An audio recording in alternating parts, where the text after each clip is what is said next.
and be able to come back to college, right? And I agree with that, but at the same time, like, if the system allows it and that's the way that it is and the NCAA isn't going to step in to patch this loophole, like, I can't really fault the guys for going back to college and trying to do it that way until they're told, no, hey, you can't do this. That's wrong, whatever. Like, I don't know that I can necessarily be mad at the athletes, be mad at the institution, right? It's the NCAA's job to make it to where this doesn't happen. I don't begrudge the athlete. I Right. don't begrudge Lane Kiffin. Right. Yeah, the I coaches don't too. I don't begrudge the judges in Louisiana and Texas. I don't begrudge the boosters. I begrudge one entity. It's the NCAA.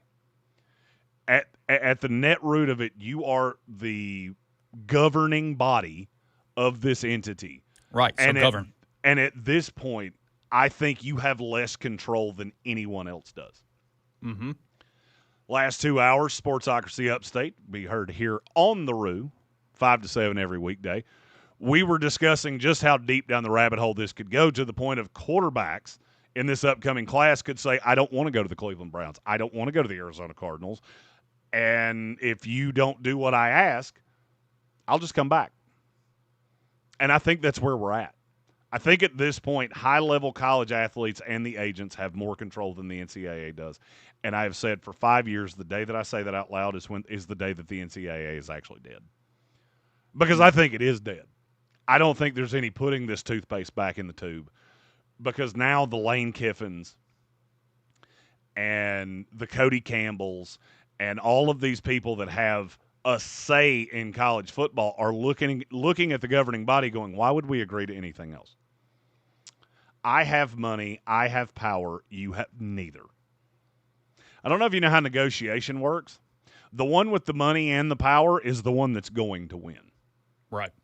The NCAA has neither at this point. And if you don't believe what I just said, I want you to think about what I'm getting ready to say. The NCAA got a blanket federal injunction. The federal government stepped in and said, on a federal level, you cannot have the 5-5. And it didn't change squat on the state level. It didn't preclude Daquan Wright from getting to LSU. I'll go ahead and tell you, the minute he steps foot on campus in Baton Rouge, there will be 10 more right behind him. Might not be at LSU, but it'll be somewhere. The state of Texas is already positioned this way. And I also ask a question that I have not heard one person on any airwaves today ask. If Lane Kiffin thought he was going to lose, would he do this?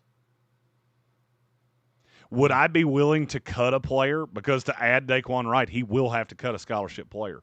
Or Daquan Wright's going to have to walk on. That gets into a whole nother nebulous point. If he adds enough guys, at some point he's going to have to cut somebody. Yeah.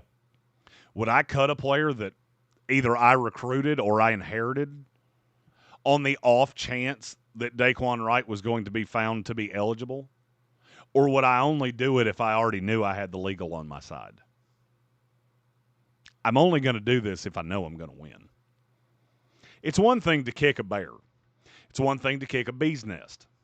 It's another to kick a bee's nest and not know if it's going to sting me or the guy next to me. And for lack of a better word, that's what Lane Kiffin has done here. He has started this process with the 5-5 to bring the players into LSU to play for himself. And people keep looking at this like, well, the NCAA could step in, a judge in Louisiana could step in, a judge in any of these states could step in. You're right. The only problem is that to fight the legal fight, the NCAA has to file an injunction in every state that they have a D1 FBS institution in. Do you realize how many states that is? A lot. It's 44. 44 of 50 states have at least one FBS or FCS program in it. That means they're going to file an injunction in every one. How many lawyers do you think they have? We could do this for a year, and there'd be absolutely no resolution whatsoever. And the minute Daquan Wright puts on a jersey at LSU with a helmet and plays in a college football game, you've established precedent. Precedent is really hard to get past. And Lane knows that. which is exactly why this became a story on August the 24th and not on May the 24th. Because Lane knows time is on my side, not yours. Because September 5th in Baton Rouge, Louisiana, they are going to kick off a football between the Clemson Tigers and the LSU Tigers. Right now, Daquan Wright's eligible.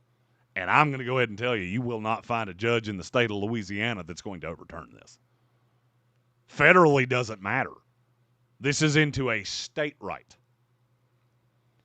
Do you think a judge in Ohio wants to tell Ohio State, you can't do this, but you have to go beat LSU that can? Do you think a judge in Texas wants to tell Texas or Texas Tech, you can't do this, but you have to beat Louisiana State who can? You keep doing that for all the states, you probably figure out where I'm headed with this.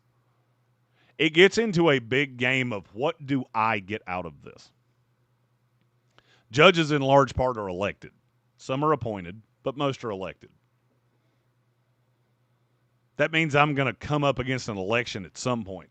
And if I'm the reason that Daquan Wright, Jack Pyburn, they can't play at LSU, what percentage of your constituency do you think looks at your name and the only thing they know about you is you were the judge that precluded it?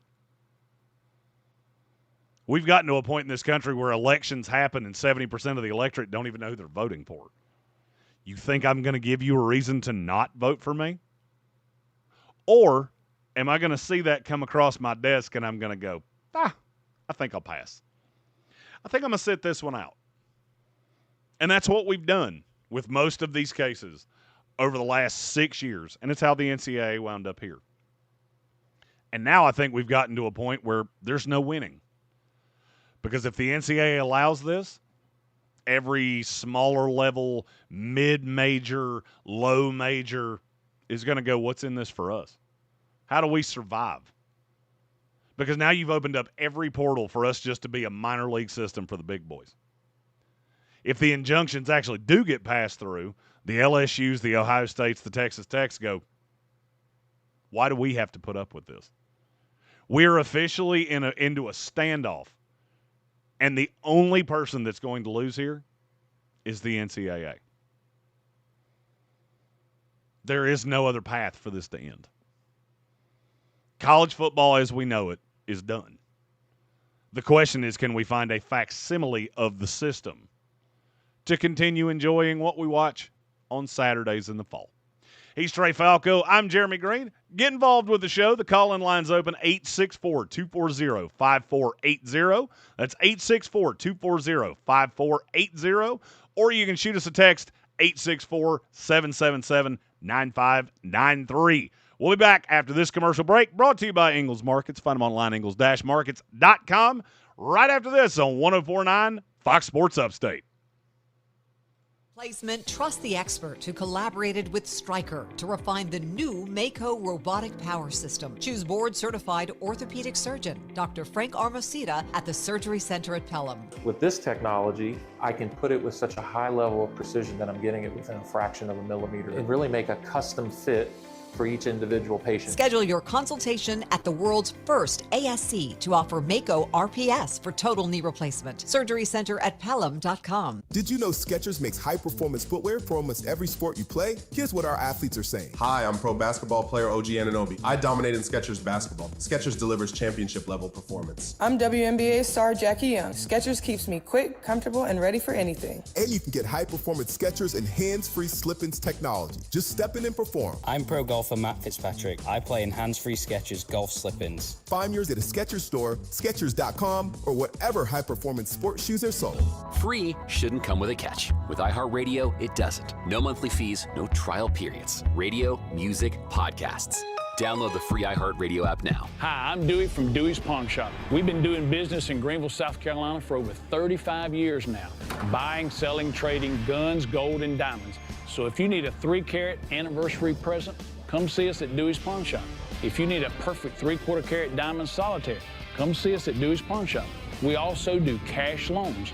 So come and see us if we can help you. And of course, we still have the best selection of firearms anywhere around. Dewey's Pawn Shop, 5900 Augusta Road. Online at deweyspawnshop.com. In the military, the mission was clear. You knew what to do. Now, the mission has changed. Stepping into civilian life isn't about finding a job. It's finding your purpose. I wanted a career that would leverage the skills and discipline I gained in the military. IT just felt right. My Computer Career offers class schedules that fit into your life and skills in high demand. Put your VA benefits to work. Visit mycomputercareer.edu/CWP to jumpstart your IT career today. An elite CompTIA certification partner. Financial aid is available to those who qualify, including VA benefits.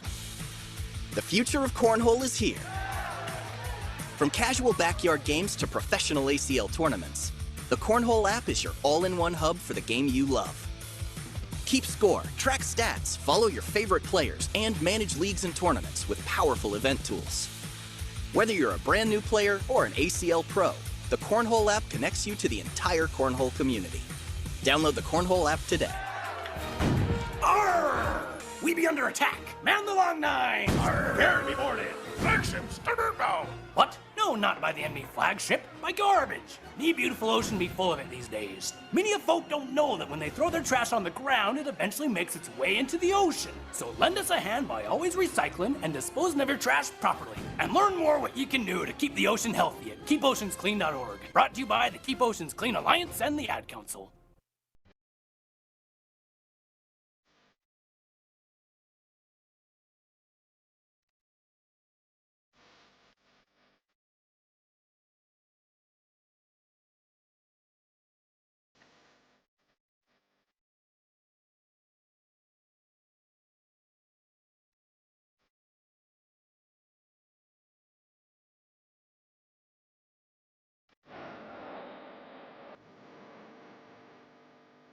You're back in overtime here on 104.9 FM Fox Sports Upstate. He's Trey Falco. I'm Jeremy Greene. Trey, I believe will be spinning the hits of Jed York songs. Yes. Oh, that's how we started the day. And I believe it's probably how it will continue. Jed York. That's a rough day. If you don't know Jed York, go ahead, Trey. I was going to say, it's interesting that came out, yet the whole Kyle Shanahan thing stayed under wraps for 2 weeks before we figured it out. Oh, Trey, you're not much of a Twitter guy, are you? I dabble. There is a conspiracy theory on Kyle Shanahan that is so deep that it borders on the Zapruder film. Of that he killed somebody. And it just all of it. And by the way, I'm not reporting this. I'm just telling you what Twitter is saying. That Adam Schefter and Ian Rappaport were involved, and they knew, and they didn't report it. Which is why sometimes I do have to look at the internet and go, "That's enough of you for today." Yeah. Put that down. I can't internet anymore. There's just sometimes it burns your brain. I did just realize about 10 minutes ago. We posted a graphic on social media of Jed York. Yeah. If you don't know, owner of the San Francisco 49ers, busted for soliciting a prostitute in a trailer park in East Palestine, Ohio. East Palestine, yeah. I forgot that Chris Forrester was on the staff of the San Francisco 49ers. So now the two funniest stories I've ever heard from an NFL employee, they both work in the same building. If you don't remember, Chris Forrester was the offensive line coach of the Miami Dolphins that did some recreational crimes on a video call with a female acquaintance, and that video was leaked by said female acquaintance. And now I feel like when Jed got back to San Francisco, they saw each other in the hall and just went, "First time." I know that you know that I know what you went through. It's been a very strange day. Between that and Deshaun Watson being named the starter of the Cleveland Browns, it's been an aggressive week. But Trey, I may not be the first, and I definitely won't be the last, but this is our last Monday night where we do not have actual football to talk about. Yes. FBS football getting started this weekend. starts Saturday. It used to be week 0. You got North Carolina TCU. Jaden Craig, new quarterback of the TCU Horned Frogs. Yeah. Not saying anybody in South Carolina would make a wager of any kind, but if you did, TCU minus 7.5 feels like just free candy. Because North Carolina is awful. TCU's pretty good. That game gets its own window from Dublin. We get San Jose State, USC, NC State, Virginia. And then we close out the night with Memphis and UNLV. We also start with some FCS football. Furman starts their season off on Thursday against Anderson. Got a lot of FCS games this week. No active betting lines on those. Although I do hear there are places you can get one of those. That's what you're looking for. And Trey, I have a question, and I want to ask this to the audience here of Overtime 109, brought to you by Ingles Markets. Does all of the things happening in college football actually affect your enjoyment of the game? Ooh. Tank and I have been discussing this all day because we've been locked on this Daquan Wright thing. We've been locked on the instability and the court cases and all of the things. And we want to hear your opinions. Call-in lines open, 864-240-5480. As is the text line, 864-777-9593. Once that ball is put on a tee and it's kicked off, do you actually care? Do you actually care about any of the ancillary parts? Does it hurt your enjoyment of the sport? Do you even really think about it again? Gary Birch in our YouTube chat said, not until a team of mercenaries shows up at your stadium. And that's why I wanted to ask this question on this show, because we have a large portion of Clemson Tiger Nation that listens to the Roo. And Clemson is the team that gets beat up by this the most, because you opened the season at LSU in a game you were already a dog in. It's not like LSU needed these players to be favored against Clemson. This started as a 7.5-point lean. The Daquan Wright thing moved it a little bit. The open-endedness of it has moved it now to 9.5 that LSU is favored against Clemson in Baton Rouge. I'm curious to hear what Clemson Tiger fans have to say, more than anybody else, because you are ground zero for this.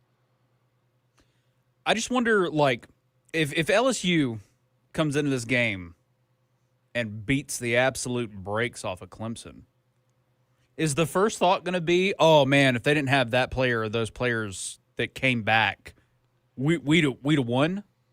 Because I feel like maybe if it's close, I guess it depends on the outcome of the game. Like if you're competitive, if you're close, maybe you could justify it by going, wow, okay, yeah, if they didn't bring those guys back from the NFL, like, oh, we'd have won that game. Like if you're getting thrashed, at a certain point you got to look at your team and go, man, what was that? Well, I mean, and this is what I would say to Clemson Tiger fans. You got a caller. Sam Leavitt was playing for LSU before any of this started. Right. Jordan Seaton was going to play left tackle for LSU before any of this started. All three of your starting wide receivers are transfers that were here before any of this started. Right. Now it can get significantly worse.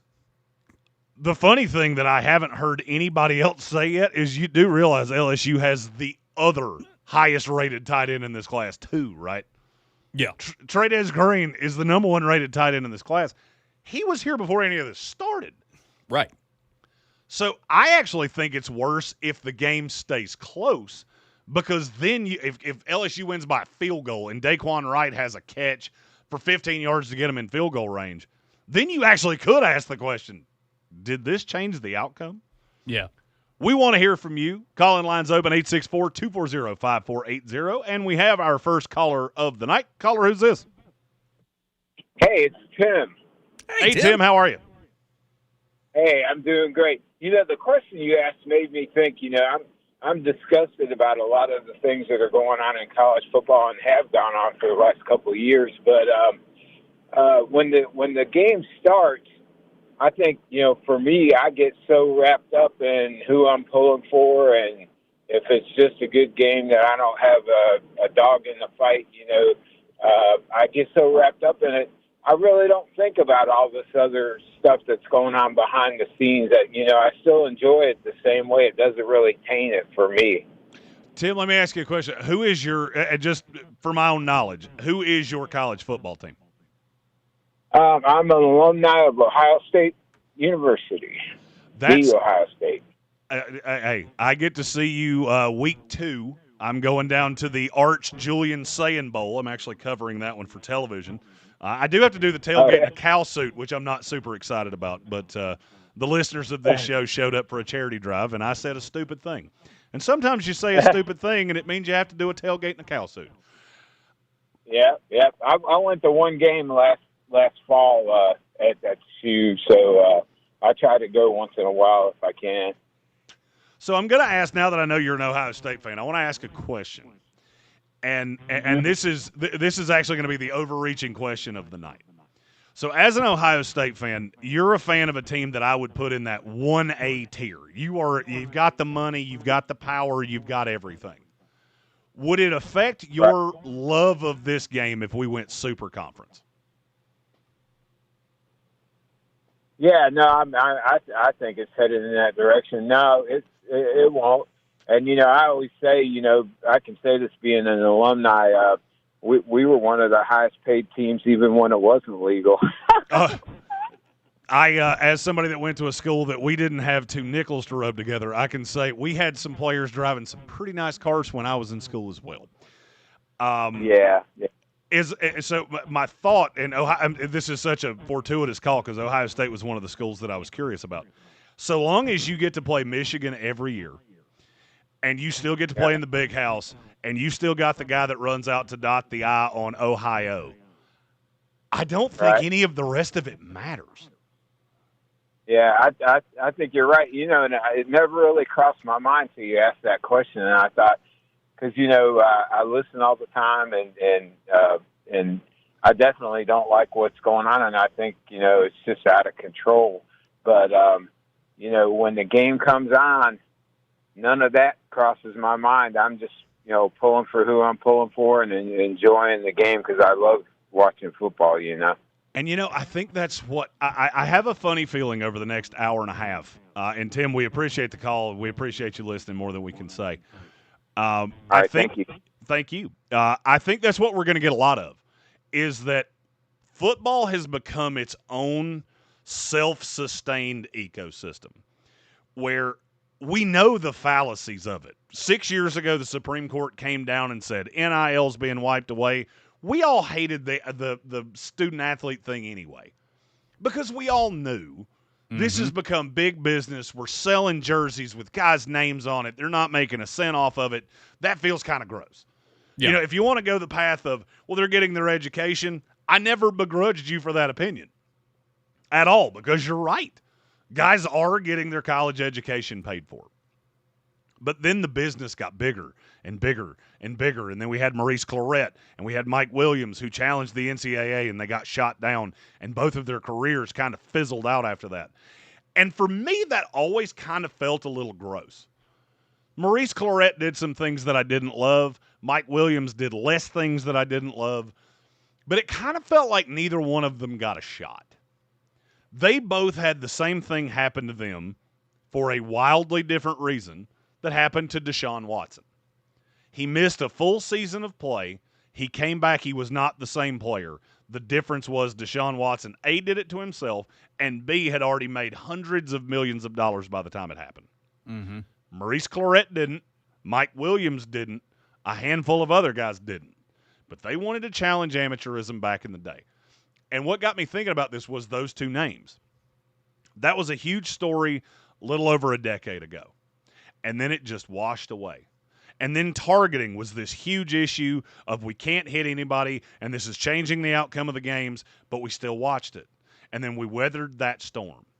And for the last 6 years, it's been a storm of name, image, and likeness. That has become the absolute acronym of the day in college football, NIL. That part's not going away. The question is, what can we do to stop making every other week something new that drops in college football? And my answer is quite simple. There are 3 kinds of teams in FBS college football, and we're going to have to separate them out. I'll tell you what those 3 are, and we'll take more of your phone calls on the other side of this break. That call-in number, 864-240-5480, and the text line, 864-777-9593. We want to hear from you. Do all of these things in college football affect your love of the game, or when the ball gets teed up, are you just a fan? We appreciate Tim for his call and look forward to yours on the other side of this break in overtime on 104.9 Fox Sports Upstate. 104.9 Fox Sports Upstate weather. This is WYFF News 4 Chief Meteorologist Chris Justice with your forecast. Our clear skies lead to a comfortable night. Again, we'll be down into the 50s and 60s across the area. Throughout the day on Tuesday, lots of sunshine on a warm day. We'll be up into the upper 80s, pushing 90 degrees. Humidity returns with a partly cloudy sky day as Wednesday.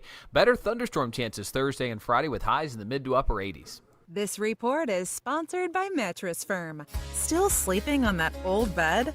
Mattress Firm's sleep experts can help you choose the perfect upgrade. They'll guide you every step, answering your questions. Shop today and save big during the best sale of the year. They make sleep easy. Want more than just awareness for your business?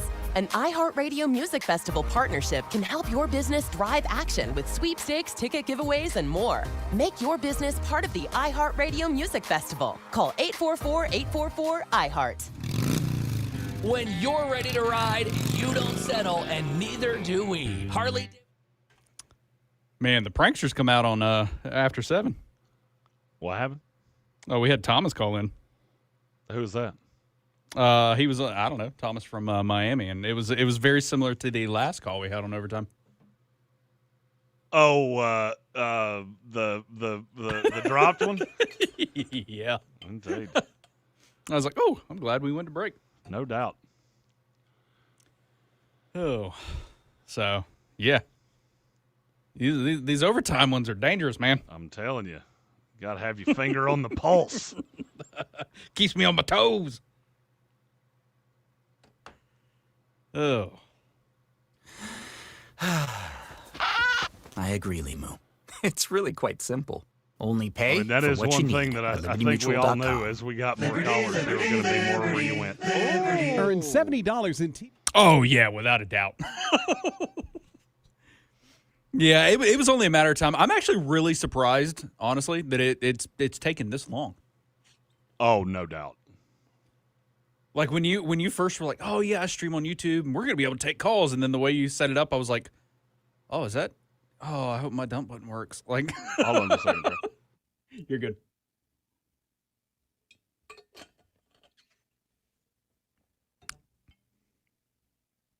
Need speed. The fellas are right. Tuck and Howl is faster than a cheetah. Faster than a race car. My wife's trying to make sure I don't starve to rocket. death because I ate a quick salad on the way in, and that is you're good. All I have eaten. You're good. You've also got Soaring Eagle on the text line when we come back. Hell yeah.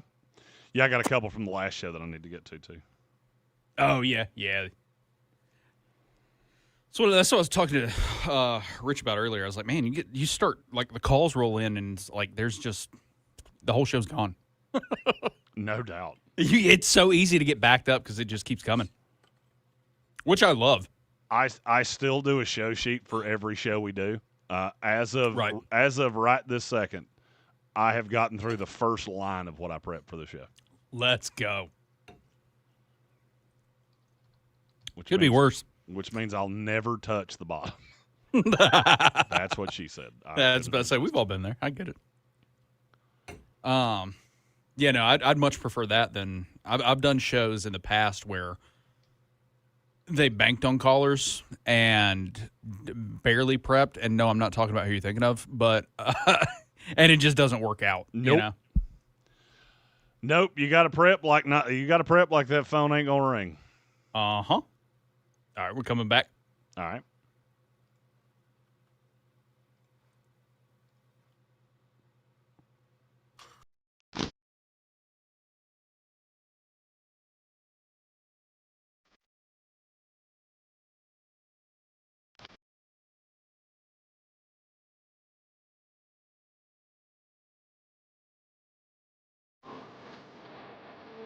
You're back in overtime, 104.9 FM Fox Sports Upstate. He's Trey Falco.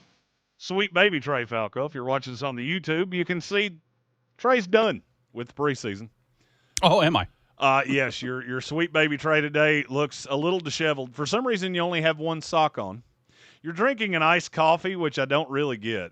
And it just has a big banner over your head that says, I'm so done with the preseason. 20 days. Until the regular season. You see Will Howard throw 2 picks, and it's all over. Yeah, how did you feel about watching your Pittsburgh Steelers against my Jets? I think I turned it off in the third quarter because I was just done watching it. Obviously my wife Amy is a diehard Steelers fan. Yeah. We watched the first drive for each team, watched the second drive for the Steelers, and she was so disgusted after watching Geno Smith go 7 for 7, 65 yards and a touchdown, and a walk-in touchdown, mind you, that she went, I don't even care anymore. And I went, you should have gotten there 3 drives ago. Yep. Can we please, for the love of God, cut Roman Wilson? If I don't have to hear his name again ever in my lifetime, it'll be too soon. I am so sick of hearing, he's having a great camp, and we really like him, and he's primed for a breakout year. When? Roman Wilson's one of the I wish he'd break out of camp and leave. Roman Wilson's one of the funniest players I've ever covered. So I'm going to tell you a quick story about Roman. Roman was at the first Senior Bowl that I ever covered on site. And I did not like Roman Wilson as a prospect until I saw him in Mobile.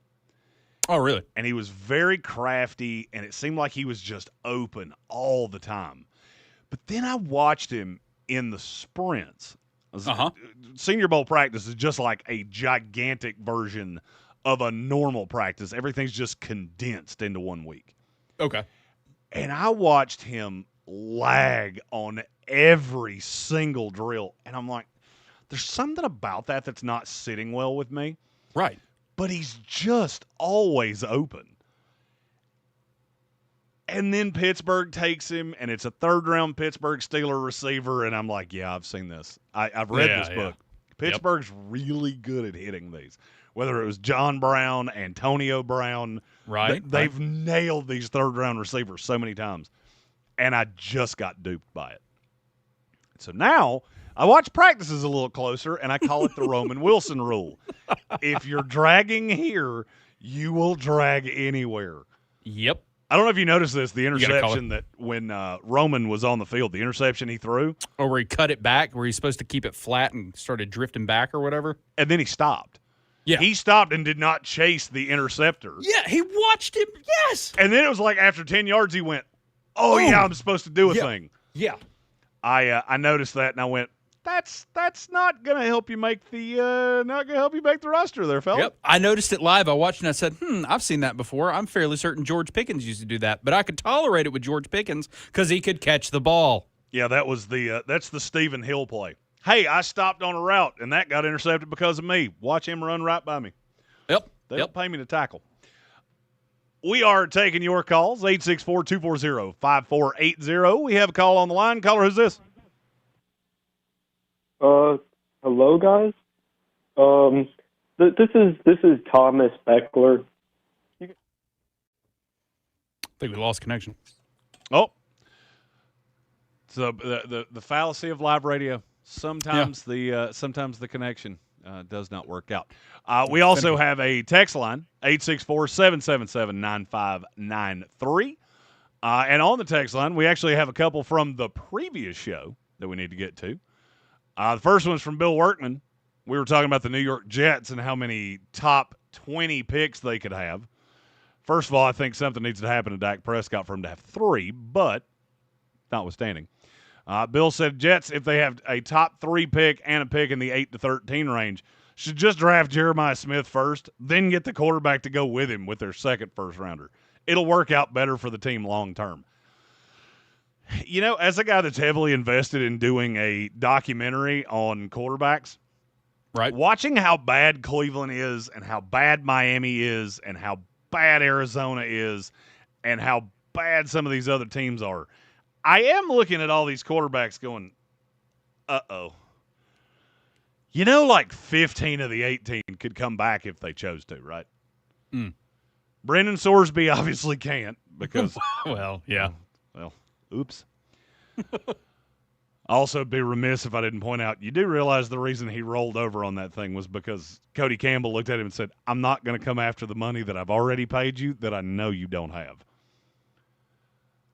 He can't come back. Maeva can't come back. And one other one. I can't remember who the other one was. We said it in the last show. It'll come to me in a second. The other 15 most certainly can. And they have just all kinds of Trinidad Chambliss. Thank you, Bill Work. Yeah. Outside of those three, they can all come back.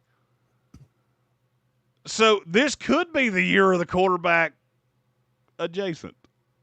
The year of the quarterback could be next year, which me and many camera people and reporters and analysts are really hoping that it's not. But it is interesting to see how the dichotomy has changed in college football. We went from the players and the agents the agents didn't exist, at least not out in front. And the players had no power to now the players have all the power. And our question tonight is, does that affect your watching of the game? Taking your calls, 864-240-5480. And your text messages, 864-777-9593. We also have a text from Gary Birch. He has a theory on the lady of the night that set up the sting on Jed York, which is just Brandon Ayuk in a wig. That's quite funny. Mike Tomlin with hair. It is a strange look.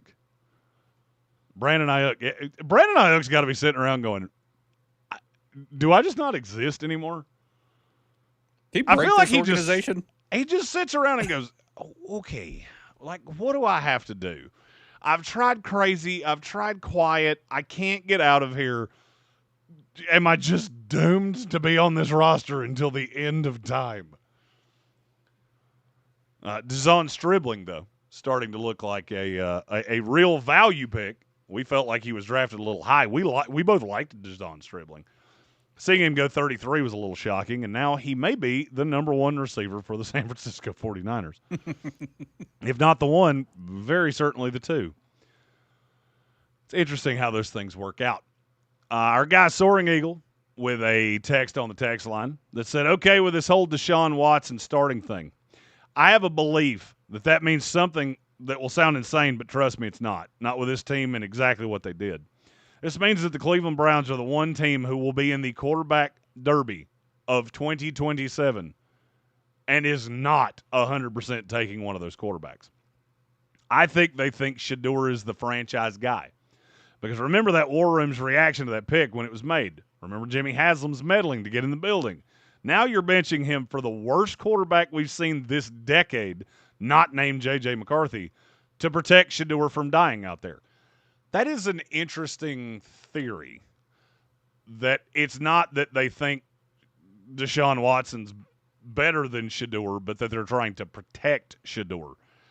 The only thing I would say to that is it's going to become pretty obvious pretty quick if they have a quick pull on Deshaun Watson, which I think they will. That could be true to a point because the schedule starts pretty evil. And then they have a game in week 5 with the Jets. Yeah. Where they could slide Shedeur in there. He gets an extra half a week to get acclimated. I could see that to a point. They want Shedeur pristine so they can bypass a quarterback, even though they shouldn't, and instead build a roster around him in this next draft. Plus, that also means Todd Monken is likely still the head coach next year because he's the only guy who's okay with working Shedeur. It sounds insanely stupid, but it's not because it's the Browns. I mean, he has a point. The Cleveland Browns have found every way to mess up a quarterback that you can physically mess up a quarterback. The thing with Shedeur to me is I still think there's a possibility that we've already had the funniest holdout in NFL history with Jacoby Brissett, and we're about to have the funniest trade demand in NFL history with Shedeur Sanders. I find it funny that as we went through that entire draft process, I got called more names than you could. I mean, it would blow your mind, some of the things that people said to me, because I was around Shedeur. I saw him at the combine. I watched the tape, and I just never could quite figure out what people were seeing. He was decently accurate. He was incredibly immobile. And he just made the same mistake over and over and over again. Mm-hmm. And, I mean, I had a third-round grade on him. I said he was going to fall out of night one from that draft. And by the end of the first round, we had a harem of people around us going, hey, what do you know that I don't? I know exactly what you should already know. I know what the tape should have shown you. I can't agree with Soaring Eagle that they think he's the franchise. I think probably what you're seeing is behind closed doors and in the practices when the media are not allowed in there. Right. That Shedeur can't protect himself. And there is a possibility he would get hurt. And that could be problematic. Right. And I think that's probably more likely than that they think Shedeur is the franchise. But I mean, at some point you get into the mental gymnastics of this, of that you could actually hurt this kid's psyche. Mm-hmm.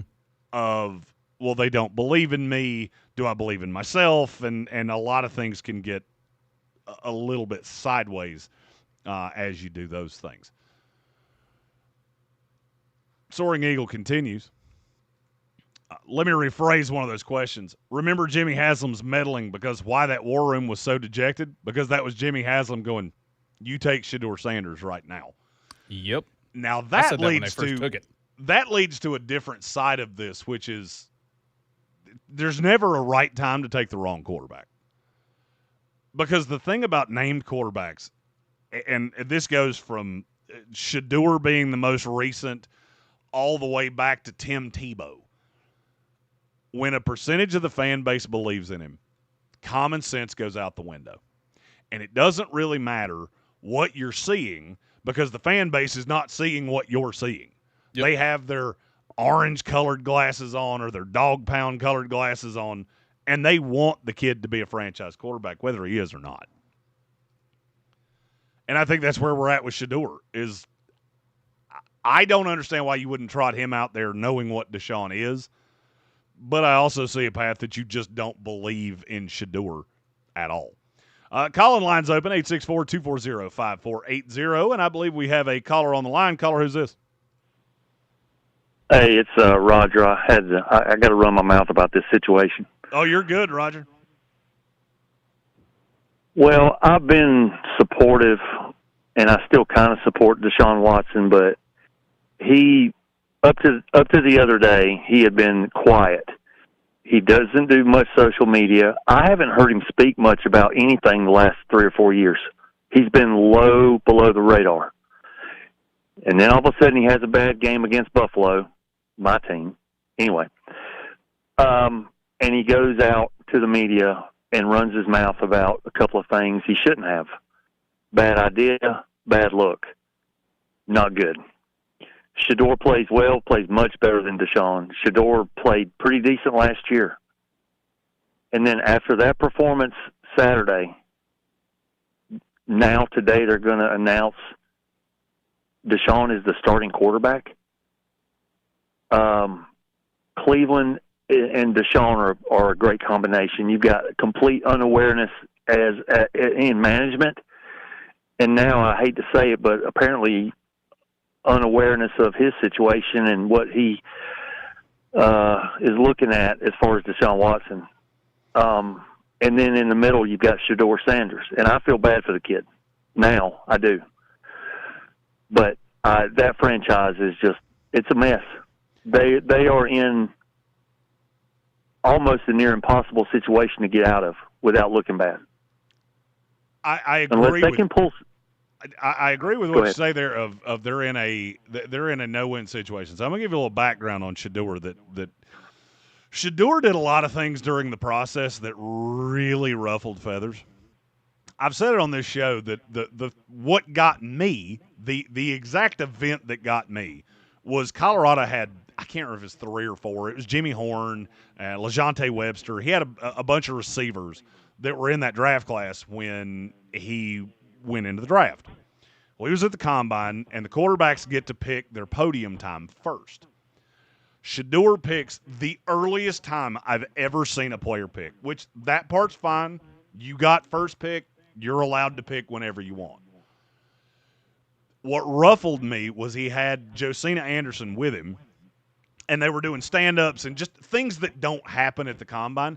He was doing them while his receivers were on the podium, which to me kind of felt like he was stealing the shine away from his guys, and he was completely unaware because there were 3 of them on the podium at the same time. I was the only one standing with Jimmy Horn, and I'll never forget that, and it's stuck with me for a long time.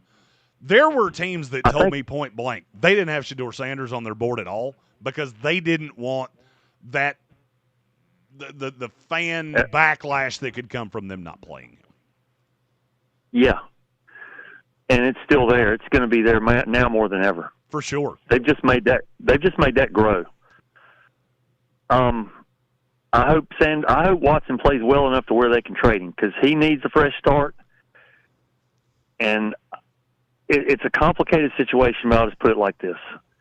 You either have to move Shedeur Sanders also before you draft another quarterback, because if you draft, and I don't think they'll get him, but let's say they do get Arch Manning, you're adding a new element to that. The fans, if Shedeur plays well, it's his job. Yep. And I think he can play in this league. You've already got a circus.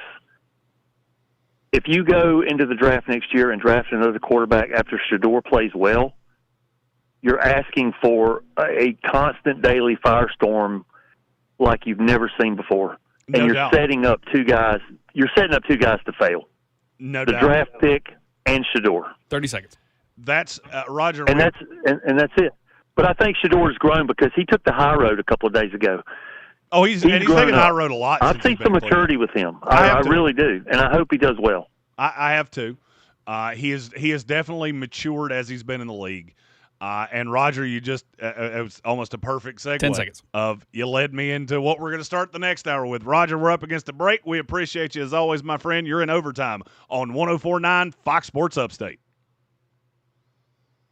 Trust the expert who collaborated with Stryker to refine the new Mako robotic power system. Choose board-certified orthopedic surgeon, Dr. Frank Armacida at the Surgery Center at Pelham. With this technology, I can put it with such Trey, a high level of precision that I'm getting it within a fraction of a millimeter and really make a custom fit for each individual patient. Schedule your consultation at the world's first ASC to offer Mako RPS for total knee replacement. Surgery Center at Pelham.com. Having insurance isn't the same as having State Farm. It's like needing a lawyer, but getting some guy who just watches courtroom dramas. Guilty, erroneous, sustained. Are you just saying random words? Don't settle for just any insurance. Like a good neighbor, State Farm is there. When I beat the guys in my fantasy league, text wasn't enough. I used Smile Tunes to create a victory ballad specifically naming everyone I defeated.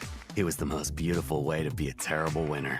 Visit SmileTunes.com and claim your ultimate victory soundtrack. Do you have a question about your home? Y'all call Wally. Welcome to Y'all Call Wally with Waldrop Plumbing, Air, and Electric's Wally the Walrus. Hey there, Dan. Let's go to our first caller. Stuart, you're wondering if your AC is working as well as it should. Wally, when I feel the air coming out, it used to be like, cold, but now it feels more like, I know what you mean. Don't get me wrong, when I go to the beach, I like it to be, but at night, when I go to bed, it needs to be, Exactly. You guys know this show is supposed to be in English, right? Dan, if your air conditioner isn't delivering the cold you need, have one of our expert technicians look at it right away. A simple repair could have you feeling hurdy in no time. I'm sorry, feeling... I was born north of Sweden, Dan, so that's how I say it. We're gonna get letters. Join us again next time, folks, on... YallCallWally.com. Attention retirees, this is Greg Elliott Prosperity Group. And did you know the taxes are on sale through 2028? You have the ability to do a Roth conversion right now with the type of account that will add enough to cover the tax of converting your traditional IRA to a Roth IRA. Simply give us a call at 1-800-297-5755 or go to our website at mymoneyissaved.com. Attention all gun owners. Did you know you can out-purchase a suppressor with a $0 tax stamp? Palmetto State Armory is the go-to destination for suppressors with brands like Dead Air, Advanced Armament, Silencer Co., and many more on hand. Our friendly and knowledgeable staff is there to help walk you through the suppressor buying process and help you make the right decision whether it's your first suppressor purchase or your 10th. Stop in today and take advantage of the new $0 tax stamp on suppressors at Palmetto State Armory, your premier suppressor dealer. You're locked into things you can't change. Weather, traffic. Stay in your lane! Your carrier's price hikes. Unlock a better way. Switch to Boost Mobile. Keep your phone and get $25 a month forever. No contracts. Get to Boost. Get unlocked. Get going. After 30 GB, customers may experience slower speeds. Customers will pay $25 a month as long as they remain active on the Boost $25 unlimited plan. The best time to recommit to your gut health goals? Right now. Take charge of your gut with Nature Made.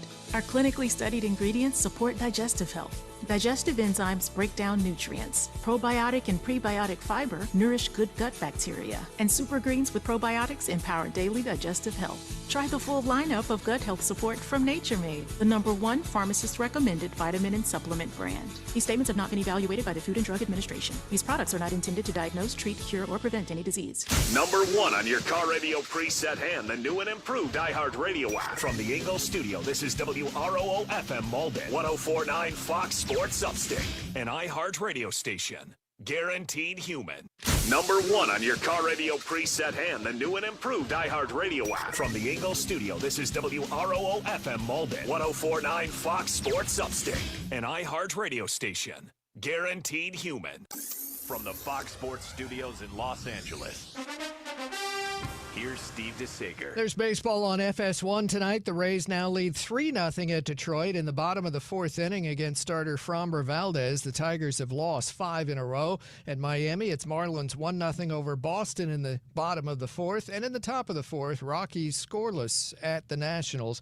Nats C.J. Abrams returned to the lineup tonight after missing 4 games with a sprained ankle. Colorado placed pitcher Kyle Freeland on the IL. Houston fired GM Dana Brown. The Cleveland Browns named Deshaun Watson as their starting quarterback. Raiders running back Ashton Genty missed practice after yesterday's sprained ankle. Cardinals first-round running back Jeremiah Love is still out this week with a high ankle sprain. Running back Breece Hall of the Jets is still out with a groin injury. He did agility drills on the side at practice. The Texans acquired wide receiver Kayshon Boutte from New England for safety Jalen Reed. The general election is coming fast, and if you're working on a campaign, you need every smart way to reach voters. iHeart delivers trusted audio at scale through AM/FM radio, podcasts, and streaming, helping campaigns connect with voters at home, in the car, at work, and on the go.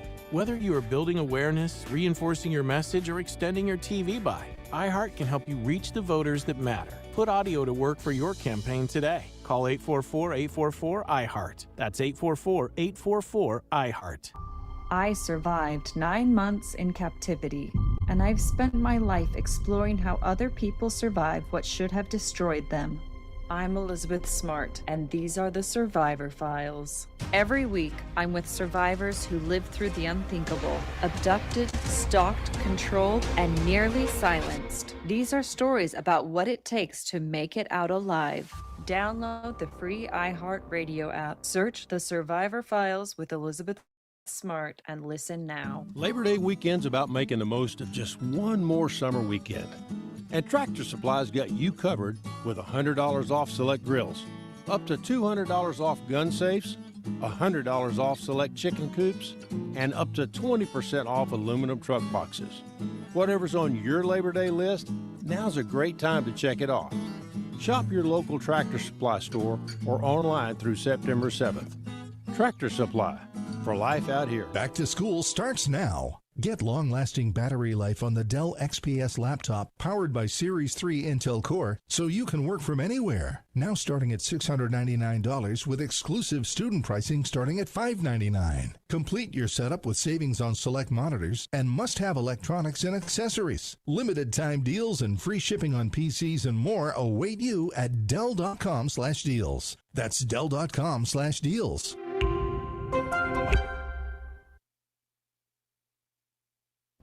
The games are over, so there's only one thing left to do: overreact.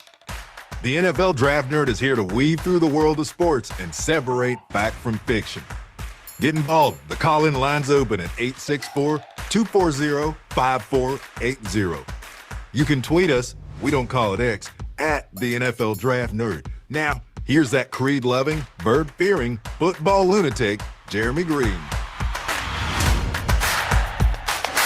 Hour 2 on Monday here in Overtime, brought to you by Ingles Markets. Low prices, love the savings. Be sure to get all your grocery needs with our friends at Ingles Market, whether it's pharmaceutical, grocery, gas. They have a little bit of everything in Ingles. Find them online, ingles-markets.com. Trey, this Ole Miss Lane Kiffin LSU story just keeps getting weirder and weirder and weirder. Oh, now what? So, story just came out. Ole Miss swept their offices. They had the FBI sweep their offices for bugs. What? Because they thought Lane Kiffin had left bugs in the offices to hear what they were doing. That's crazy.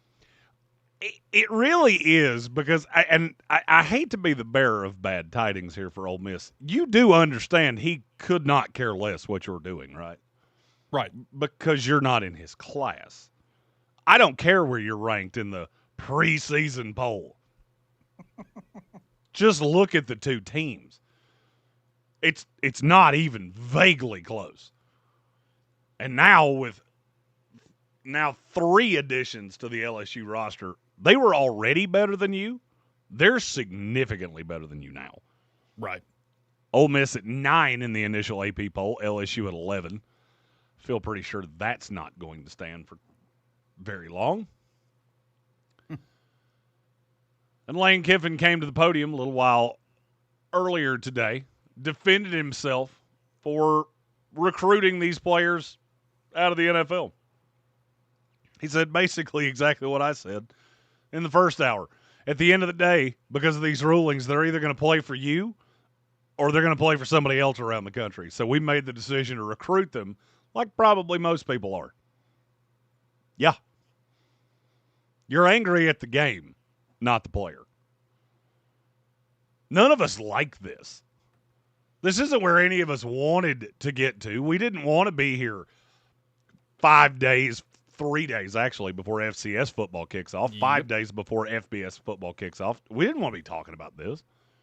I'd much rather be talking about the ACC and how I think quarterbacks break down and what everything in college football looks like. Sure, that's much more productive. It's also much harder to do when you've got 35 guys that are NFL caliber that could land anywhere. But in this hour, that's exactly what we're going to try to do. We're going to go through the 2 conferences that are closest and nearest and dearest to our hearts here in Greenville, South Carolina.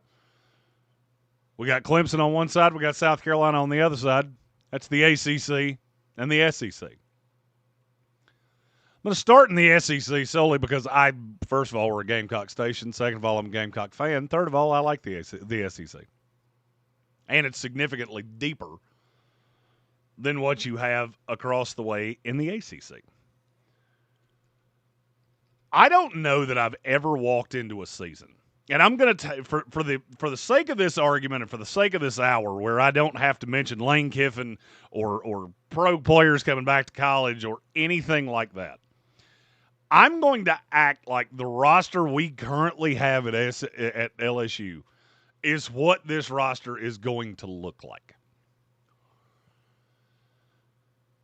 Trey, I'm going to ask you a question. I'm curious how close you can get.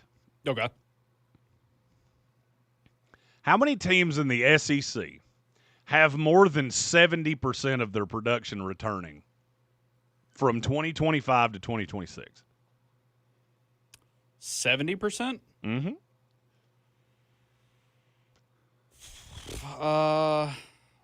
I'd wager more than half, maybe 3/4. It's 0. Really? Not one. Okay, then. Now, I edit my question a little bit. How many teams in the SEC have more than 60% of their production returning?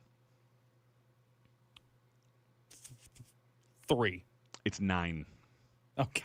LSU, Okay. Ole Miss, Tennessee, Texas A&M, Florida, Georgia, Oklahoma, Texas, and number 5 nationally, South Carolina. 129 returning starts. They also bring in 113 starts, which is insane to think about. This is the first year I ever remember looking at the SEC where I just go, I don't even have a favorite. I would say the team you're going to hear the most often will be Georgia. The schedule's not that daunting. They return a decent amount. I mean, look, Georgia starts off Tennessee State, Western Kentucky, Arkansas. They then get Oklahoma in Athens, Vanderbilt, who returns less than anybody in the SEC. Then they go to Alabama. That's the first half of their schedule. Second half of the schedule, they play Auburn and Florida in Georgia. They play Missouri and Georgia Tech in Georgia. And they have to go to South Carolina and Ole Miss. I don't love this team. I think the defense is going to be really good. I think the offense is, I'll say average. I'm being nice saying average because I don't believe in Gunnar Stockton at all. Georgia will be the universal favorite in the SEC, but I'm not sure they should be. It's hard to count out Kirby Smart, and I'm not counting him out. I'm not going to say I would bet my house on it, but I feel pretty confident Georgia probably ends up in the playoff. I just don't think they're a favorite in that first game they play. Kirby is now going into his 11th year at Georgia. He's lost 21 games total. That's a wild stat. In a time where coaches have never coached more games than they do right now, Kirby Smart averages less than 2 losses a year. Mm. He also added a good number of playmakers. I just think it all comes back to the quarterback. If I was handicapping this conference, I would say that Texas would be my favorite to win it. I am a true, honest-to-God Arch Manning believer. I know it didn't start as well as it could have. But would you like to hear the list of quarterbacks with a higher QBR than Arch Manning in the last 6 weeks of the season? Sure.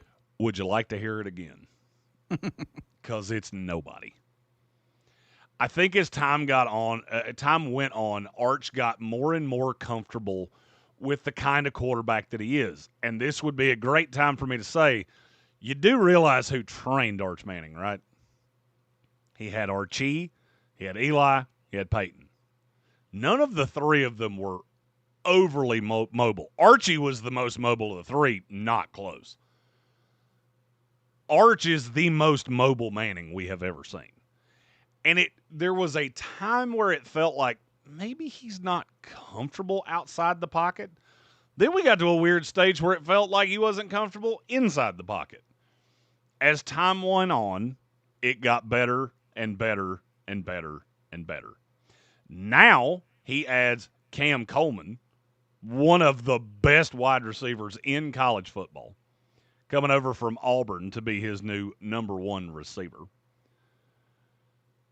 He's also got a slew of blue-chip young kids. Khalil Lockett, Jermaine Bishop Jr., still have Ryan Wingo. The one thing I can tell you about Texas is they're going to score. They have too many weapons.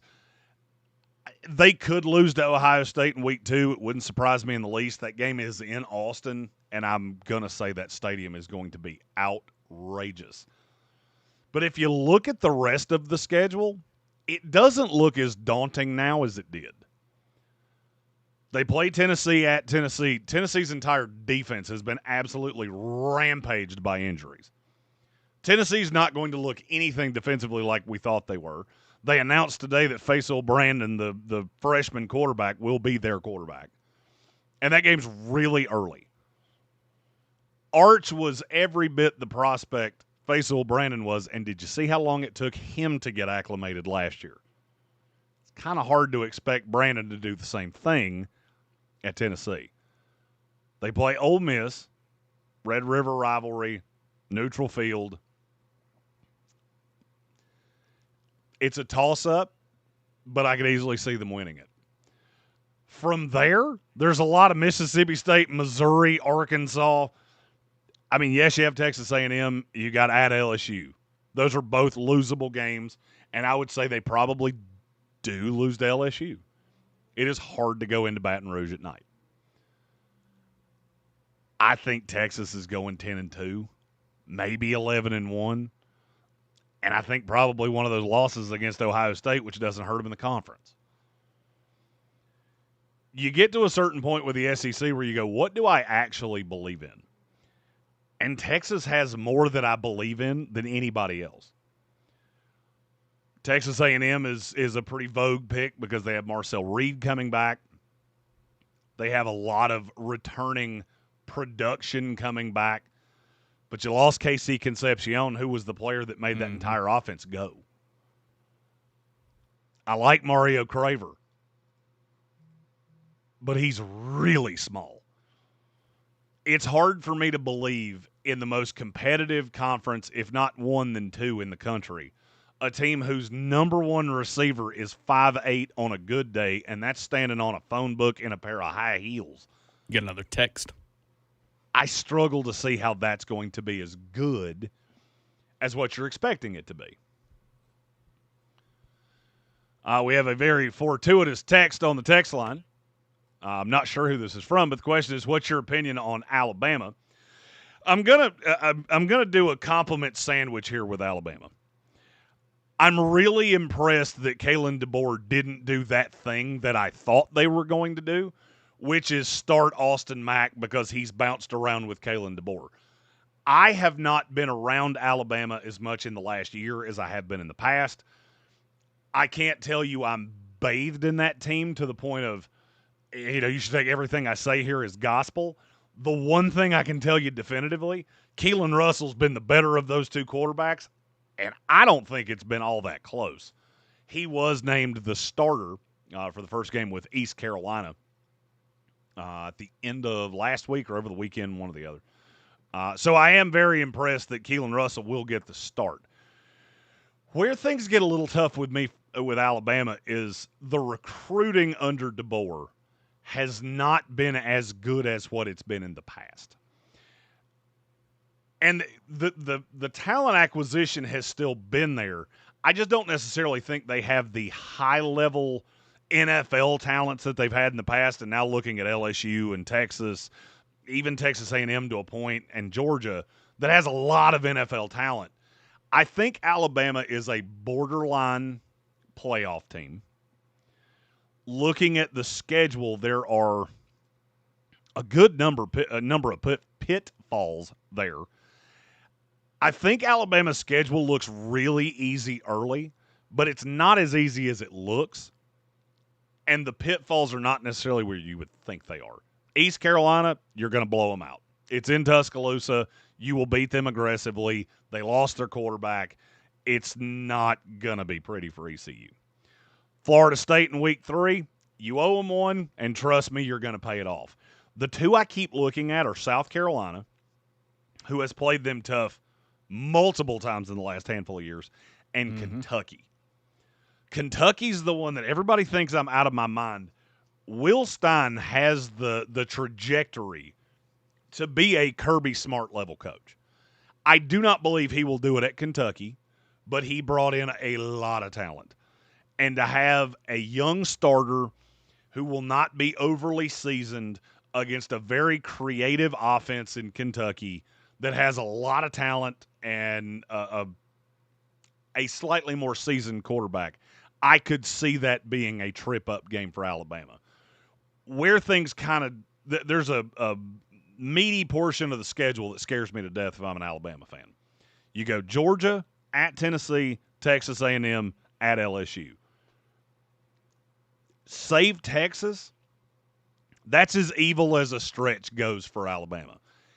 If they can get out of that at 2-2, I could see a path they go 10-2 and make the playoffs. If you fall to Georgia, you fall to Texas A&M, and you fall to LSU, I just don't see enough on that schedule that's going to get you in, because I think you're going to have a lot of teams that are 10-2. There may be, and I think it was Roger earlier that said an SEC team at 9-3. I think you can get one of those. I don't know that you can get two. Not with the additional rule with Notre Dame, not with some of the things that are going on in the ACC, where some of those teams' schedules are just gross, just terrible. There are a couple teams at the high side of the ACC. They don't play Miami. They don't play Louisville. They don't play Clemson. They play the dregs of the ACC. And I think you're going to have a couple 9-10 win teams out of there as well. And probably one that steals a berth by winning the ACC championship, if it's not Miami, which is, I think, the only playoff-worthy team in the ACC. I'm intrigued by Alabama. I'm probably more down on them than most, but Keelan Russell does give me a little hope. And the reason I'm down on them is outside of Keon Sabb, I don't really see a ton of players on that defense that are going to be starters at the NFL level. I like your safeties in Bray Hubbard and Keon Sabb. Everything else is up in the air to a point, which in the SEC just scares me because you have a lot of returning talent on a lot of these teams. The rest of the SEC gets a little clunky to me. The one that I think has the highest upside, and I've said this before, is I really like the upside that South Carolina has if they can get through the ugly part of the schedule. I can't promise you that that's going to happen. We know they end the season with Clemson. They start, I think, a decently easy stretch. Kent State, Towson, that'll be 2 easy wins. Mississippi State will not be as easy as it looks. At Alabama is obviously very tough. Kentucky will be tough. At Florida will be tough. South Carolina faces a murderer's row. If they were to find a way to go 10-2, first of all, the Norris Sellers will be in the Heisman discussion. Second of all, that team will be in the playoff discussion.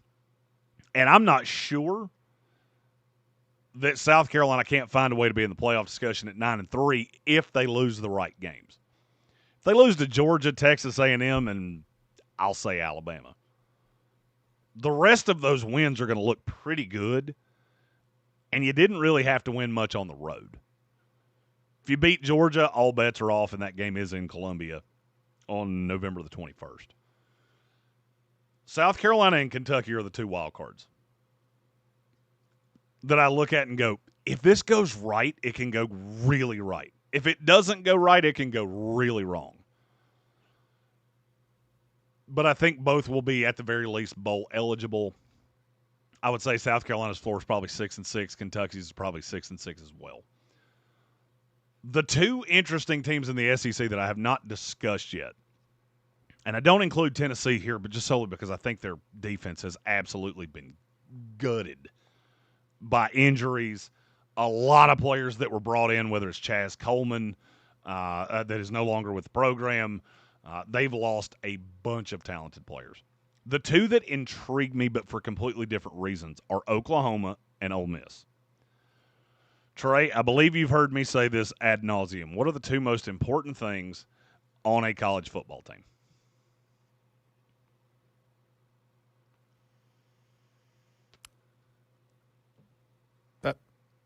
Maybe you have not heard me say that. I was about to say, I actually don't know that I've heard you say that. Quarterback and coach. Oh, okay, yeah. Well, quarterback was my first one, and then I was like, I don't know, money. The quarterback, I love Trinidad Chambliss. Yeah. I will believe till my dying day, if Chambliss had decided to go into the draft, I believe he would have been drafted ahead of Ty Simpson. I said it through the entire process. I never bought into Simpson. I never thought he was as good as some other evaluators did. And now you get this guy as a fifth-year senior coming back into an offense that he is familiar with because Charlie Weiss Jr.'s offense is still in place there. I think he can be wildly successful. I love Kejuan Lacey. I think they have a good number of players on this team that are high level. The problem is I don't buy Pete Golding at all. I don't think Pete Golding would have gotten any other job in the SEC had Ole Miss not hired him when Lane Kiffin went away. You also start against a Louisville team in Nashville that can beat you. Nobody is giving Louisville a shot in that game. I 100% am. Then you get a layup against Charlotte, and you have LSU walk in your building, and I'm telling you, they are going to beat you like a redheaded stepchild. LSU will go into Ole Miss, and they will beat them by 50 points. And I firmly believe that. With the buy-in that I have seen from that LSU team, they are going to go in there not with the intention of beating Ole Miss. They want to go in there and embarrass them. So I fully believe there's a chance Ole Miss starts this season 1-2. And from there, the rest of the season doesn't really matter. You can go undefeated on the rest of that schedule. You're probably still not making it. Because Florida will be good, but they will not be overly respected. Vanderbilt, same thing. Missouri, same thing. I don't see a way you beat Texas in Texas. And you still have Georgia and Oklahoma on that schedule. If there was a team I was wagering the under on in the SEC, it's Ole Miss, and I am doing it aggressively. Nothing in college football matters more than the quarterback and the coach, and you need them both. Ole Miss has one, but not the other, which leads me to Oklahoma. And my problem with Oklahoma is the exact same thing that I just said about Ole Miss. I know Brent Venables is a beloved character in the upstate of South Carolina. He was former defensive coordinator at Clemson, very bright defensive mind. I just don't think he's a head coach. I know they made the playoff last year. He's 32-20 in 5 years at Oklahoma. When I'm looking at you competing with Steve Sarkisian, Lane Kiffin, even Kalen DeBoer, Josh Heupel, who I really like, Shane Beamer, who I really like, I just don't think you give an advantage over those guys that's going to make up for the fact I don't think this roster is as good as a lot of other people do. It's fine.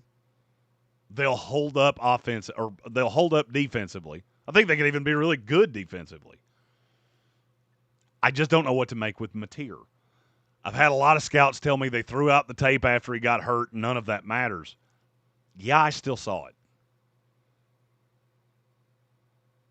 I still saw it. And there's nothing about that I can do because I've seen this big arm quarterback and I've just watched guys like this over time not be what you want them to be.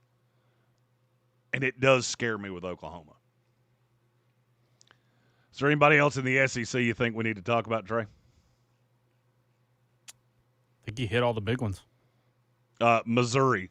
Missouri's in the top 25. Yeah. You have one player that scares me in any way. You also have the retread quarterback from Ole Miss that I've just watched this with Missouri too many times.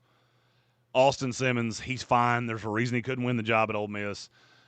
And it's because he's kind of Anthony Richardson-esque in that you see all of the tools, but you don't see the game.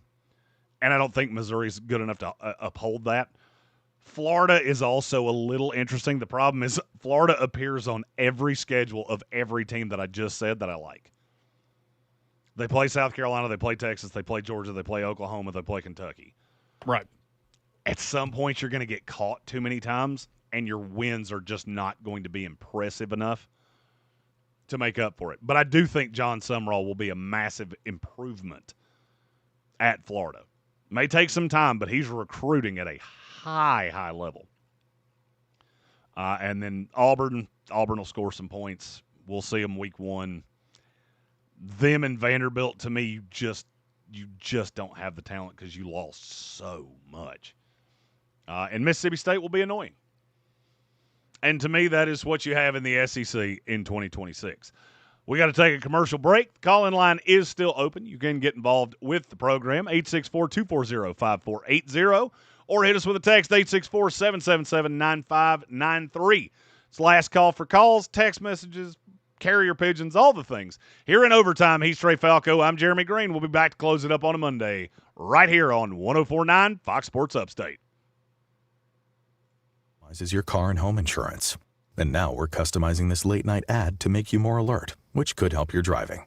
And science tells us that pulsing beats faster, stimulating audio like traveling sound, and voices on the higher, so-called brighter end of the audio spectrum like this can encourage focus.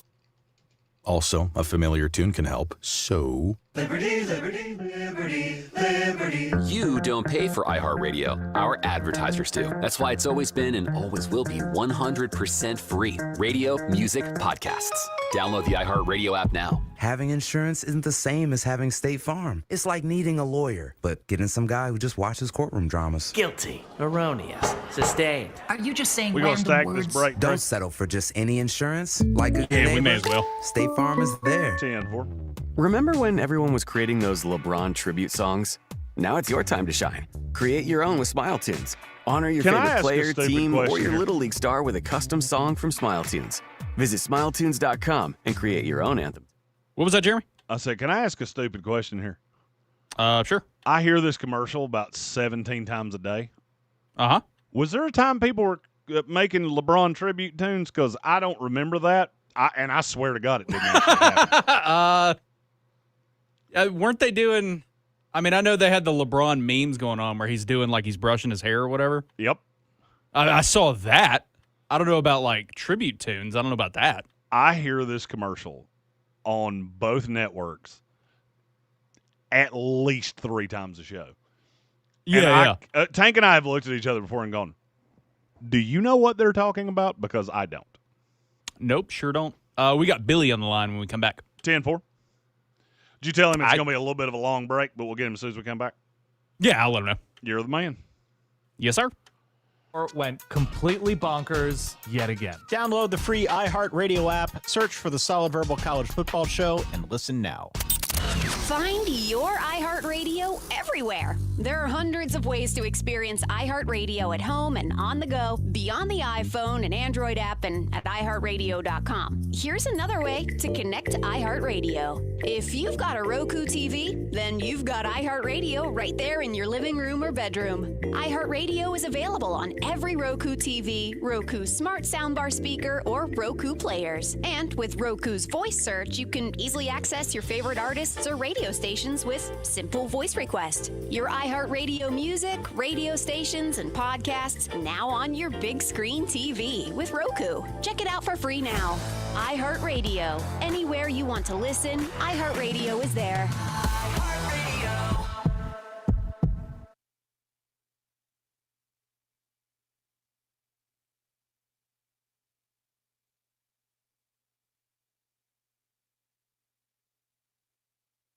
Your shoulder is one of those things you don't think about until it hurts, until you can't reach overhead or put on your shirt, and waking up at night just because you can't get comfortable. Then you hear rotator cuff tear, pain from arthritis. You may need surgery. Hey, it's Richmond Weaver, and before you make that decision, consider getting a second opinion from QC Kinetics. Once a shoulder joint is replaced, there's no turning back. Shoulder surgery isn't your only option. QC Kinetics uses regenerative treatments, basically concentrating your body's own healing ability right where your shoulder is breaking down, so you're actually dealing with the source of the pain. QC Kinetics' #1 goal, to get you relief and keep you out of the operating room. Just in and out treatments that work around your life, not the other way around. So before you make a decision that impacts your future, like surgery, get a second opinion. At least see what else is out there. Call QC Kinetics today. They have a free consultation waiting on you. 864-766-8454. That's 864-766-8454. 864-766-8454. Your one stop for advertising? Call 844-844-iHeart. Something big is coming on September 2nd. DraftKings Game Day arrives. lives with massive deals, exclusive deals, and an all-day celebration built for sports fans. The countdown has begun. All roads leading to game day. The DraftKings Sports app is now live in all 50 states. That means South Carolina, from Texas to California to Florida. Every fan is in on the excitement. One app, every sport, all 50 states. DraftKings Game Day is yours. Remember the date, September 2nd. DraftKings Game Day is the kickoff of a new season, a new era, and the biggest day in sports history. Get ready to celebrate. New DraftKings customers sign up with code 1049. Spend $5 to get $200 in rewards within 21 days. That's code 1049 in partnership with DraftKings. The crown is yours. Event trading offered by DraftKings Predictions, a CFTC registered introducing broker. Trading involves risk of loss. Market availability varies. Eligibility restrictions apply. $50 every 7 days via click-to-claim issued in non-withdrawable prediction dollars that expire in 1 year. Terms, dkng.co/predictions promo. Nationwide based on sportsbook predictions and free-to-play sports contest availability. Varies by state. T-Mobile is launching something no other wireless network offers. Introducing Nothing. Pay nothing today and walk out of the store with a new phone. What did he say? Nothing. You definitely said something about nothing. Exactly. Go to T-Mobile, pay nothing up front, and leave with a new phone. Wait, nothing rules. She gets it. Hey, thanks for nothing. For the first time ever, switch to T-Mobile, pay nothing. No taxes, no fees, no money down. And walk out with a new phone. There are 250 reasons to choose T-Mobile, and now nothing is holding you back. On eligible devices with qualifying credit plan and 36-month finance agreement. You're still glowing, flirting, grooving. You've still got it. But your immune system weakens as you age, making it harder to fight illnesses like pneumococcal pneumonia and RSV. Vaccines are a key part of any health routine and can help protect you from getting really sick. Ask your doctor or pharmacist which vaccines you need. See more at PfizerForAll.com. Sponsored by Pfizer.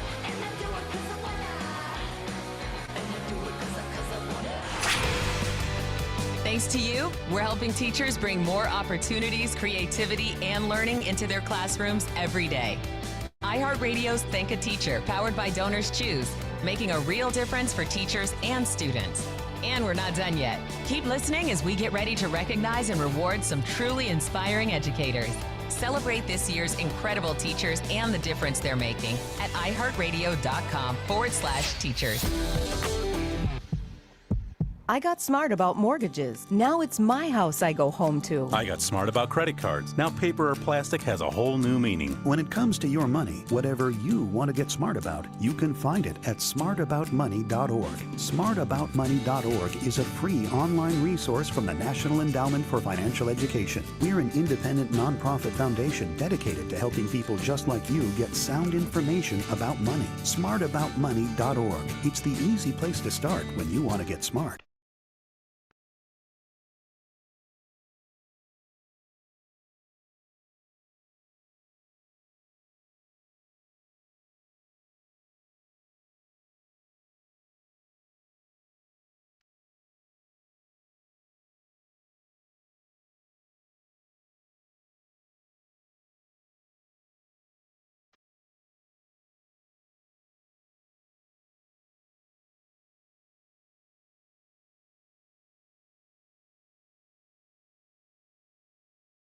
It's about time to close up shop here in overtime on a Monday night.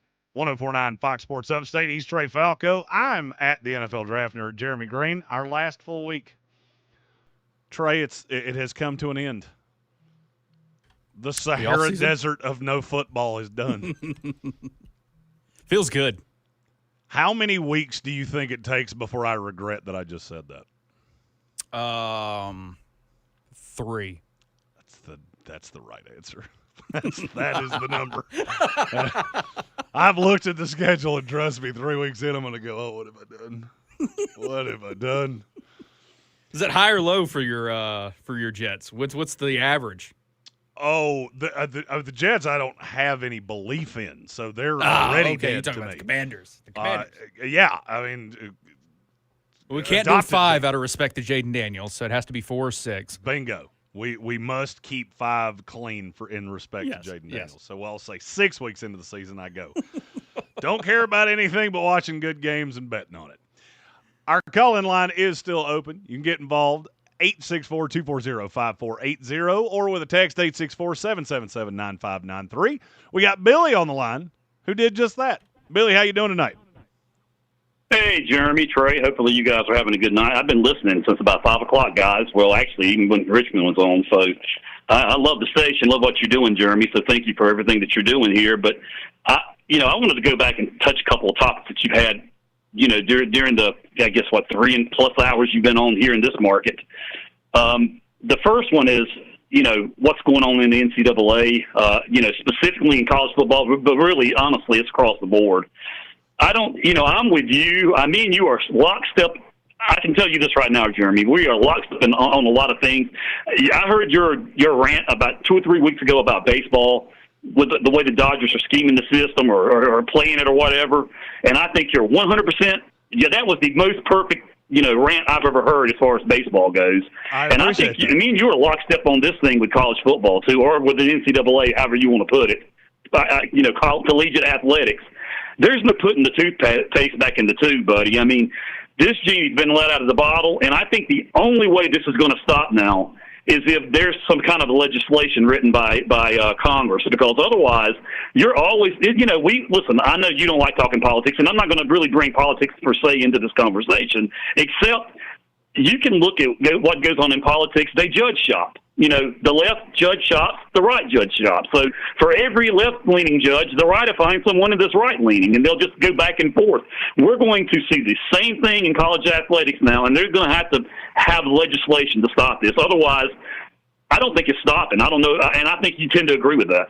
One of the smartest things anybody ever told me. I got very lucky that, in radio, if you have a partner that you can tolerate for 4 years, you're luckier than most. Tank and I have been partnered up for 10 years. He's been in politics. He worked for the Braves. That dude has worked every job in radio you can find.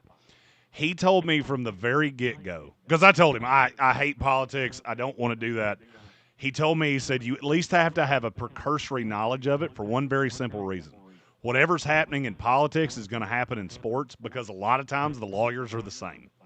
When you get into big boy budgets and big boy dollars, they're hiring the same lawyers to adjudicate these things. So I think you have a great point there with shopping for judges and things like that. I'm going to use a term, and Billy, I'm curious if you agree with me on this. There's a term, I have a daughter that just graduated high school, and there's a term called graduation goggles. And what that means is you forget all of the negative things that happen with school as you get really close to graduation, because you're not going to be seeing these people again, and you get a little revisionist history on things. I think we're doing that to a degree with college football, and here's what I mean by that. I think at this point we have 2 conferences that are stacked with teams that can compete at a high level. That's the Big Ten, the SEC. I think we have a handful of teams in the Big 12 and the ACC that can compete. That's your A-ball. That's your major league. That's where the big boys play, not to use that term that I think's been overused by 15 different agencies. If we just look at them as their own independent entity, we can make all of this a lot easier. If you just put them over here, you keep the traditions, keep Ohio State, Michigan, keep Florida State, keep Clemson, South Carolina, keep the tradition, but just kind of eschew the bowl games. The bowl games are dead. If it's not in the playoffs, it's dead. Other than the Pop-Tart Bowl, which if you had told me that 10 years ago, I think blood would have come out of my ears. That the only bowl you're going to care about is the Pop-Tart Bowl. You just get to a certain point where, as you said, the toothpaste is out of the tube, and now we got to figure out what we do from here, not try to find what we did 20 years ago. Well, and I think people that are listen, you've got to understand, when everybody looks at these things, they look into it through their own perspective lenses. So, in this area, and when I say this area, I'm going to say the Western Carolinas, okay? You've got a lot of Tennessee fans, a lot of South Carolina fans, a lot of Clemson fans, a lot of North Carolina fans, a lot of NC State fans, a lot of Georgia fans, right? And then there's some other various fan bases. Ohio State I have a lot of those in the subdivision I live in. Michigan, Florida State, things of that ilk, but you get the point, okay? So the people in this fan base are in this region are only going to be able to see through the spectrum of the teams that they pull for the most part. Now, there are some people that can see the broader picture, the macro as opposed to the micro. But most people only see it from their perspective, teams or their allegiances, wherever that may be. So obviously in this area, it's mostly Clemson. I would say, 33 to 30 to probably 45% is Clemson fans, right? A good portion are alumni. They've had a sweet setup over the playoff era, the 4-team playoff era, because, they're not playing in the SEC. They're not playing in the Big Ten. All they have to do is win their conference, and they get to a conference game, and they're likely going to be favored a lot of times in those games, and then they get a playoff spot. That's changed now for Clemson, because now it matters how much money you're paying these players and what your budget is. And so a lot of these people, honestly, Jeremy, that are Clemson fans, hate this new era. That's all it is because they're seeing, okay, we're going to be capped now. We're not going to be able to control the conference the way that we did because, we still may be one of the big dogs in the ACC, but we're, middle of the pack in the SEC of the Big Ten. And you've got to look at it through those perspectives. I mean, it's not just Clemson. I'm just using that as an example. As a South Carolina fan, I went to USC Spartanburg in 1990. So as a South Carolina fan, I'm looking at it through the lens that we could do possibly what Indiana did last year or the year before. We wasn't a big dog in the SEC or in college football prior to joining the SEC. We've had some, tenures where we've been good here or there, but for the most part, we've been an also-ran. But, hey, nobody was worse in college football than Indiana, and what they do, they went out there and got them a coach and put some money into that program, and they won a national title. So, to me, this gives me hope that South Carolina can mimic that. So I've long had a term, and it's funny, I actually just read an article in Forbes about this about a week ago. I've been saying this for almost a year. The ACC did the same thing that Burger King did. Burger King, for 40 years, had the best burger in fast food. And that's not an opinion. It was voted on that way. People said whatever it is that Burger King does to their burger is so good that people just trust the burger. Well, then they tried to get into chicken and chicken nuggets, and I'm convinced their chicken nuggets are made out of beaks and hooves. But they tried to do all of these things, but they didn't do any of them all that well. And then in the last year, they went back to the burger. So the reason I'm comparing the ACC to that, the ACC got into this we're just going to grab assets. So we're going to add Boston College, who is literally the most irrelevant college in all of FBS sports. We're going to grab Cal, who's a close two, because in their mind, that gives them this national appeal. It doesn't. It never did. So Clemson now has all these weird little pitfalls like Syracuse. There have been a few of them over the years. The only teams in the SEC, or in the ACC, in this current landscape of college football that really, honest to God, matter are Clemson, Florida State, Georgia Tech, Louisville, Miami, SMU, Virginia Tech. That's it. Everything else in that conference is dead weight. And all you're doing by adding those schools is throwing landmines in your schedule of, well, if Virginia Tech loses to Pittsburgh, that blows up the season. If they lose to Duke, that blows up the season. I have argued, and I've argued this for a long time, that I actually think that if the ACC had consolidated the conference down into 10 and just let the ones that don't matter, you want to go to the Big 12, go to the Big 12. I don't care. You go do that over there. We're going to play the same 9 teams every year, and we'll be a 10-team conference that makes sense, and I would have probably added in the North Carolina schools, so Duke, NC State, North Carolina. That's my 10. That is the ACC. That's what we are. I actually think that would have been way more beneficial to Clemson and Florida State than adding in Stanford and Syracuse and Boston College. And I just think they watered down the product. And now any pitfall is an absolute landmine to Clemson or Miami or any of the big dogs in this conference. Yeah. Oh, yeah. I definitely agree with that. Listen, that conference is not a serious conference. Otherwise, they wouldn't have agreed to pay a couple of the franchise, or I guess programs per se, more money than everybody else based upon their football powers.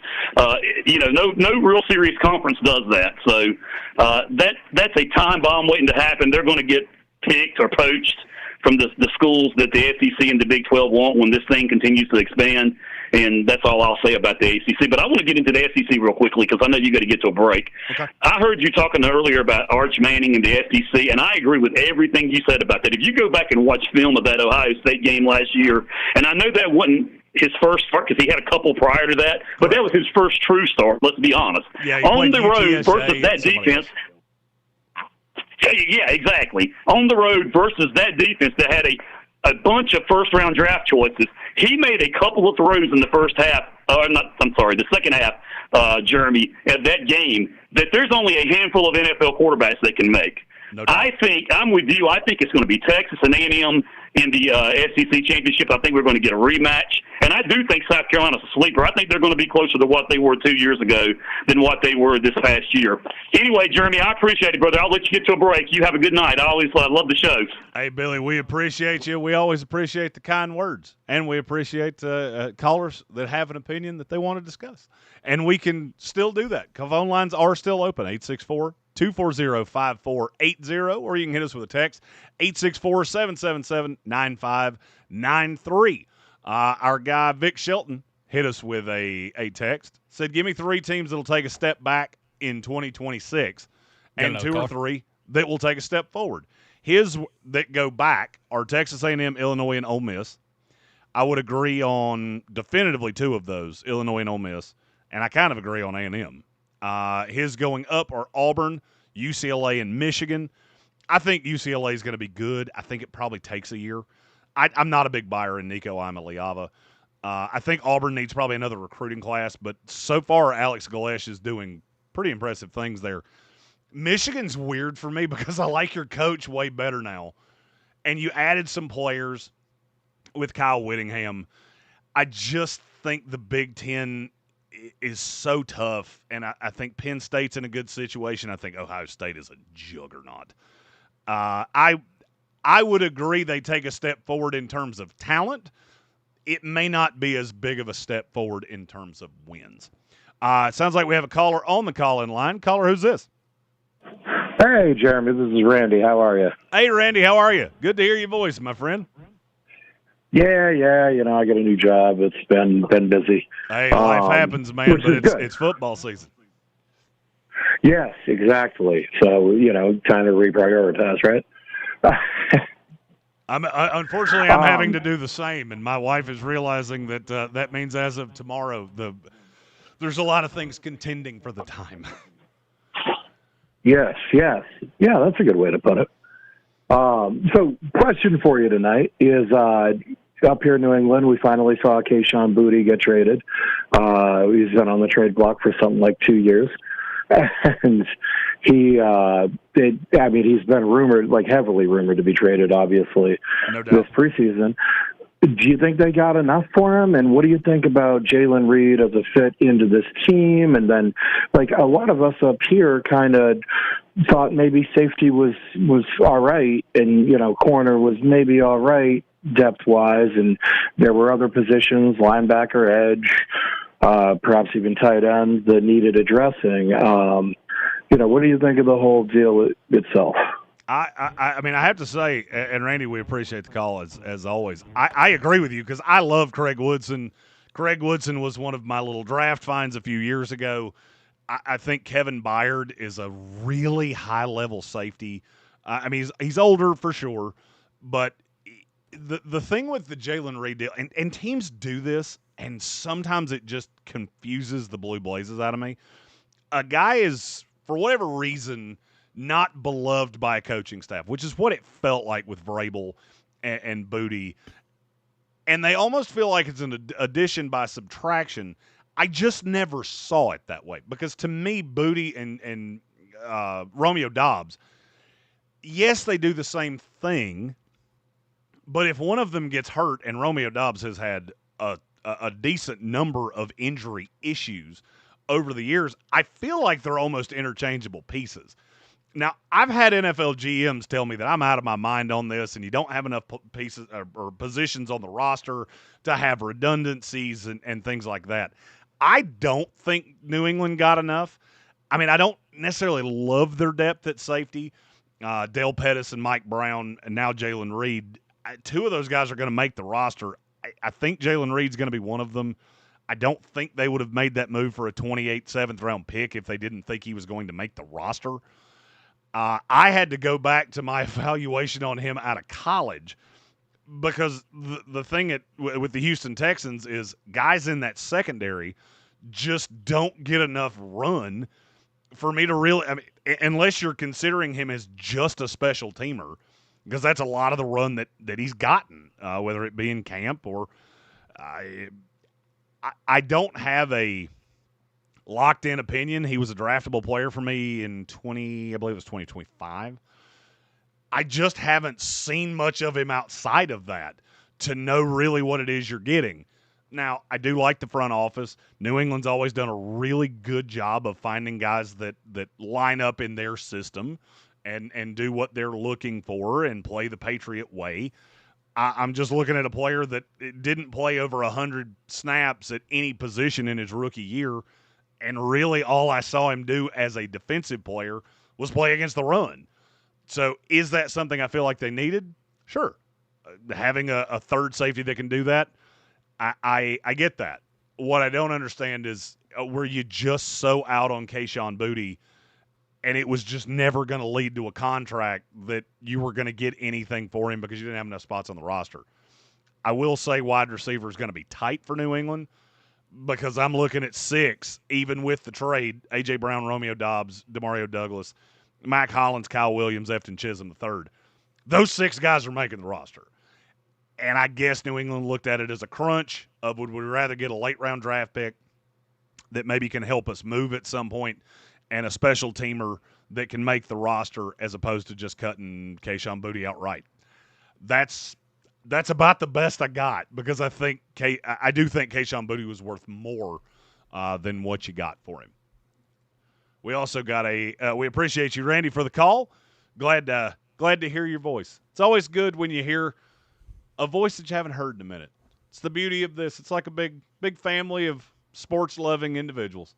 We pull for different teams, but every one of us is taking a big sigh of relief right now that it's back. The next time you hear my voice, there will be football to talk about. We will have seen games. TCU will have slaughtered North Carolina. Florida State will have beaten one of the only teams I think they beat on their schedule. And we will all be unified that it's back. And we are glad that our Saturdays, Sundays, Mondays, Thursdays in the fall will be filled with football joy. On the way out, we got a picture from our guy, Chad the Vending Machine King, seeing Marilyn Manson. 30 seconds. And it was Marilyn Manson and Rob Zombie. I couldn't think of his name. In Charlotte. Looks like he's having a great time. Glad that we could hook you up with some tickets there, Chad. And glad that we could talk to you for 2 hours here in overtime. As always, brought to you by Ingles Markets. 10 seconds. We'll be back here next Monday at 7 to talk about it all. He's Trey Falco. I'm Jeremy Greene. This is Overtime on 104.9 Fox Sports Upstate. Men's basketball season tickets are on sale now. Coming off 3 consecutive NCAA tournament appearances, the Tigers return 7 players and welcome several key additions as they look to continue their winning ways under Coach Brad Brownell. This year, Clemson welcomes Duke. All right. We made it. Yeah, we did. We survived. Whew. A lot of radio. 6 hours of radio. It's aggressive.